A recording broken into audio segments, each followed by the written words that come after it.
mboolem murid yi dajaloo pare fan di magal ngir Yàlla déglu leen ma wax ba yeggal man Jibril maa leen di woo si magal waaj leen te ñëw te ku ne waay ànd ak dal fukki fan ak ñeent gannaaw ba nu waree la reefan ni magal bés ba fa Sëriñ Tuubaa julee 1903 la fa Bamba jaar julli fa ba dil way xeewal mooy fee doon jumaa ja ngir loo xamul baatin ba doo ko fonk te loo xamul pas-pas ba doo sa bokk jàng alxuraan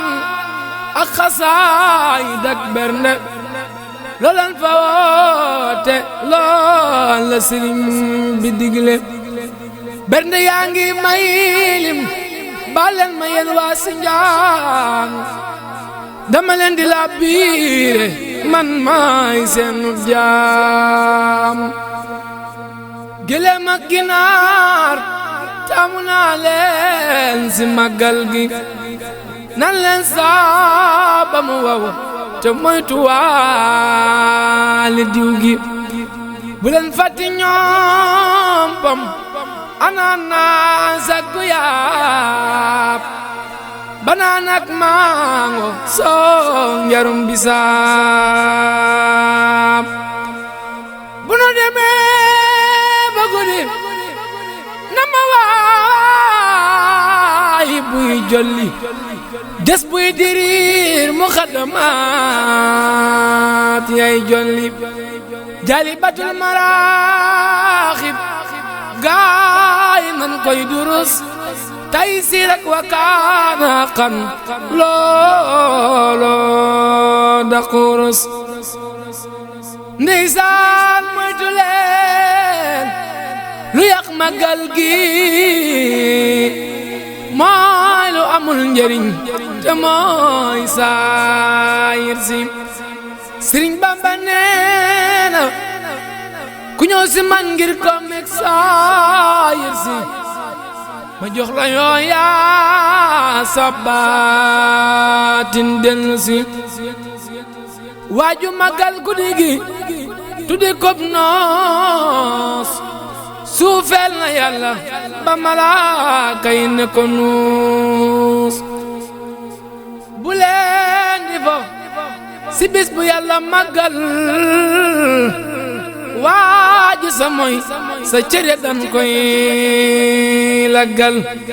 jigéen ku waaju digi ngir wereeloo feek bandi sat malaaka yang lay moolum su magal gi jeexee nanu moy tuy sa baru magal ba beset ngay fecc loolu daaruslu ina mana maana